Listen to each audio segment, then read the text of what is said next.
Olá, amigos. 16 de outubro de 2014, Legítima Defesa em Foco. E, amigos, não se esqueçam, nada de já ganhou.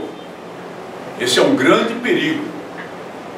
Os institutos de pesquisa e mesmo o Datafolha e o Ibope, que falharam grotescamente nas avaliações do primeiro turno, incluindo as pesquisas de boca de urna, que erraram para menos em relação a Aécio Neves em 10%, dão uma vantagem pequena, continuam a dar uma vantagem pequena, mas aparentemente estável, e portanto o empate técnico entre ele como majoritário, com aproximadamente 51% dos votos válidos, em relação à atual governante Dilma Rousseff, que teria 49% dos votos válidos. Outros institutos não tão afamados dão uma distância muito grande até nas intenções de voto de Aécio Neves. É muito provável que a realidade esteja no termo médio e que exista uma substancial diferença de intenções de voto. Mas não se desmobilizem, não baixem a guarda, não se iludam com o feriado que poderá haver lá junto ao dia da eleição, porque temos aí um dia do servidor público, né? Dia comemorativo do servidor público antecipado, e compareçam em massa às urnas para oferecer ao Brasil aquilo que é necessário neste momento, uma alternância de poder, uma salutar mudança de poder. E sei perfeitamente que alguns daqueles que têm o nosso pensamento estão até um pouco aborrecidos com a candidatura Aécio Neves, com os marqueteiros do candidato, porque não tomam as posições incisivas necessárias, incluindo os debates da TV. Está na hora dele ser mais incisivo e responder à altura à candidata presidencial, porque ela o está atacando com baixarias, nos debates e fora dos debates. A mais recente façanha dela é dizer que ele, Aécio Neves, tem 11 parentes próximos empregados no governo de Minas Gerais. Essas coisas têm que ser respondidas com a recomposição da verdade e com respostas à altura. Uma candidata que, quando fala de improviso, não consegue unir duas ideias com Dilma Rousseff, estranhamente articula-se bem nos debates da TV. Será que não tem um pontinho eletrônico lá no ouvido dela? Essas coisas precisam ser utilizadas adequadamente, sem xingamentos, sem palavrões, sem nada, mas de modo incisivo pelo candidato. Mas não se abatam por isso, e nem pela posição de Marina Silva, que foi a público tardiamente declarar um apoio quando o eleitorado dela já tinha aderido a Aécio Neves, tentando passar a ideia de que ele assumiu compromissos em relação a ela para não se mostrar perdedora no processo eleitoral. E isso causa uma certa antipatia, pode até provocar um aumento do nível de rejeição ao candidato. Neste momento, senhoras e senhores, é necessário tirar o Brasil das garras do maligno poder que nós temos hoje nos gabinetes federais e que se encastelou, se instalou como um câncer em toda a máquina da administração pública do país.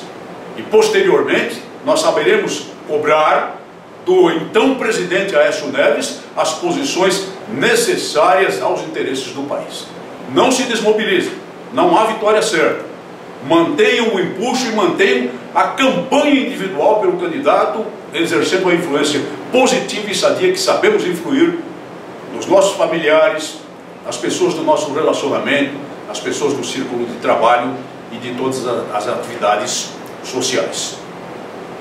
Volta à baila o projeto de lei número 2.967 de 2004, de autoria do deputado Lincoln Portela, causando preocupações naqueles que acompanham o processo legislativo, porque se trata de um projeto muito ruim, que visa a retirar da esfera da lei das contravenções penais e tornar crime o porte de arma branca. O projeto original de Lincoln Portela conceitua a arma branca como qualquer instrumento constituído de lâmina de material cortante ou pérfuro cortante com 10 ou mais centímetros de comprimento.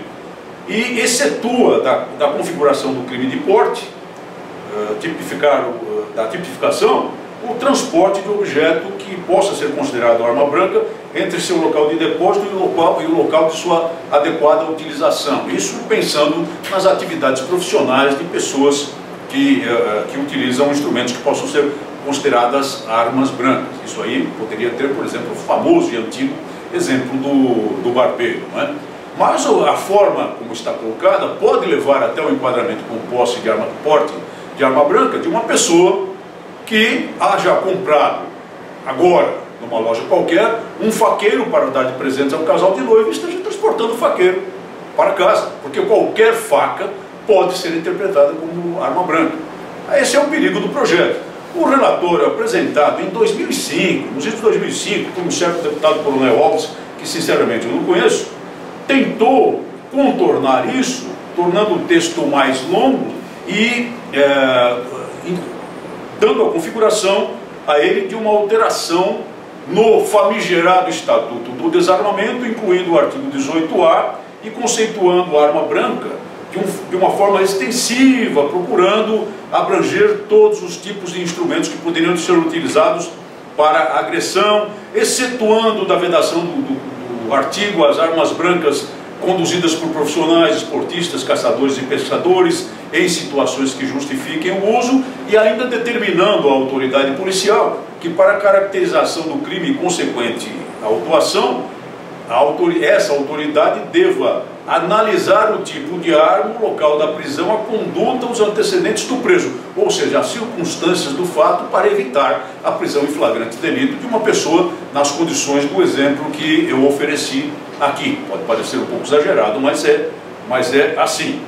De qualquer maneira, na descrição extensiva que dá no parágrafo 1º do pretenso artigo 18A, o relator de então acaba incorrendo na mesma situação, porque não retira certos instrumentos que não são propriamente armas, por exemplo, as facas de cozinha, dessa configuração.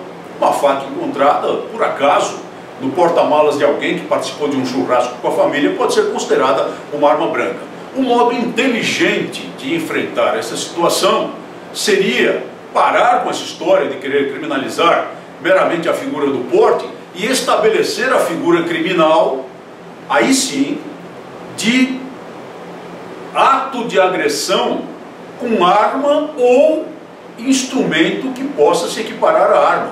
Ou seja, o crime caracterizado não pelo porte puro e simples, isso poderia se aplicar às armas de fogo também, mas caracterizado pelo ato de agressão com aquele instrumento.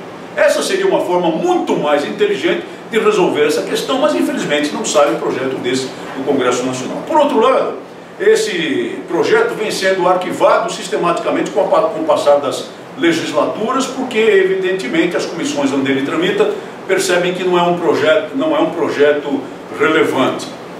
E será arquivado, não haverá tempo de votá-lo, apesar de figurar lá um relatório que não aparece, estranhamente não aparece no site da Câmara dos Deputados, mas figura um parecer de um novo relator, depois do desarquivamento obtido em 2011 pelo autor da matéria. Não haverá tempo de votar, a matéria não é relevante, vai ser arquivada novamente em 30 de janeiro de 2015, ao final desta 54ª legislatura. No entanto, o deputado Lincoln Portela foi reeleito, e é claro que ele vai desarquivar o projeto que é dele, porque ele já fez isso 2 vezes anteriormente, no dia 2 ou 3 de fevereiro de 2015, para ficar novamente engavetado, muito provavelmente, e se arrastar. Mas nós vamos acompanhá-lo, nós vamos acompanhar. Bobagens como essa não ajudam em nada o direito das pessoas de bem de se defender, que é o grande propósito da nossa luta aqui, porque legítima defesa é um direito constitucional no Brasil, embora muitos não o reconheçam assim.